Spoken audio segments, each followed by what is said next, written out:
Monday, February 6th, 2017.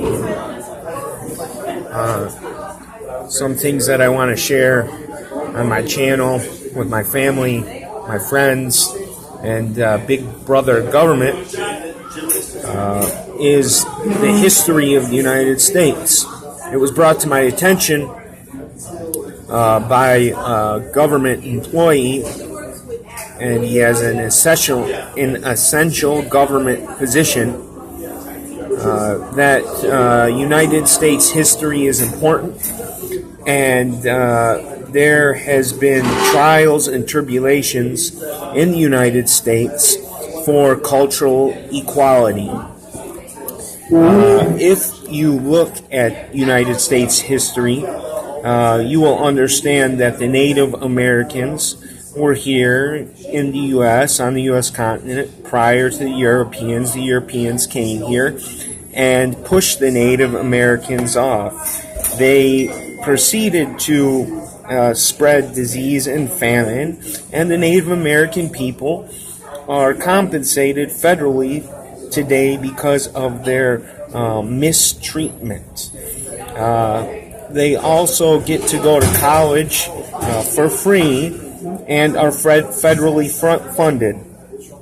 There's a large group of Native American people that work in federal government, and they keep people safe, and they have essential government jobs. World War II, there were the code talkers, and this helped. Their strategy helped keep people safe during World War II and pass information. If you look at the Civil War, it was a war to abolish slavery.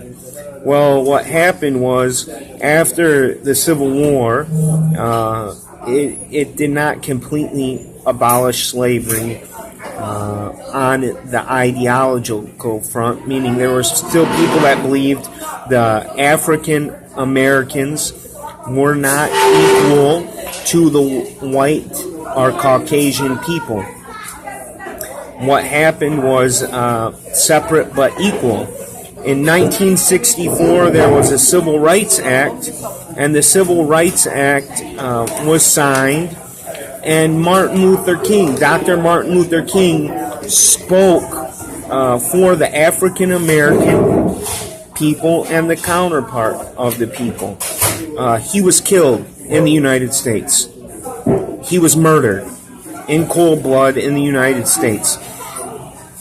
He is a hero and a role model for many people in the United States, and he proceeds to be a positive influence in people's lives and in other scholars' lives, so on and so forth.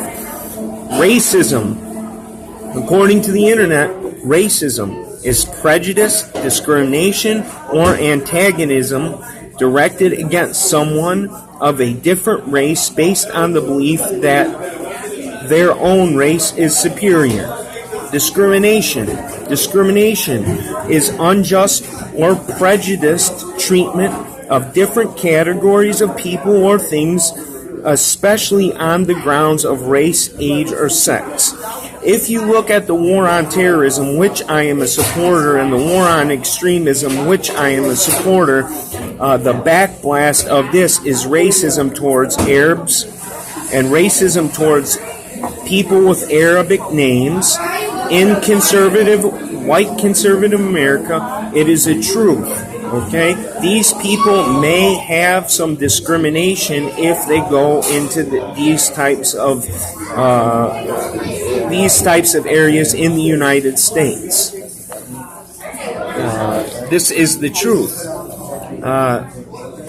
When I was reading the website reference.com, it says what are the potential effects of discrimination? This is what the website reads. So the potential effects of discrimination are health problems, mental anxiety, decreased self-esteem, decreased confidence, negative experiences with social interactions, meaning if you don't have self-confidence and you don't have self-esteem because the discrimination is so high, it's going to affect your positive, healthy social relationships, and you're going to have a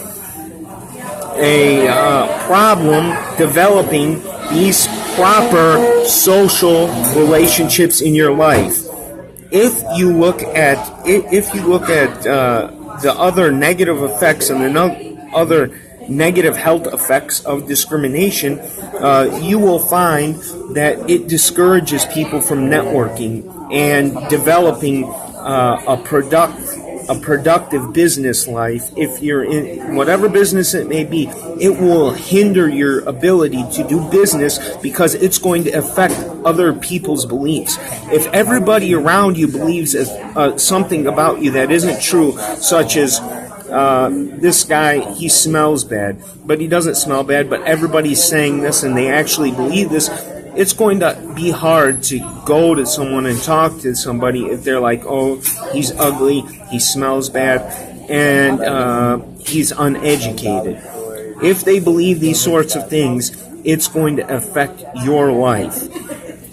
If you go into a foreign country and you're trying to get a job and you can't get a job because of all the propaganda that is being spread around you, then it's going to affect your social and professional life most definitely. I know about this. It can cause post-traumatic stress disorder. This disorder may save your life because you're more cautious and you're more tactical in a situation that is discriminatory. If you're in a war environment, you're going to be more cautious. You're going to be more tactical.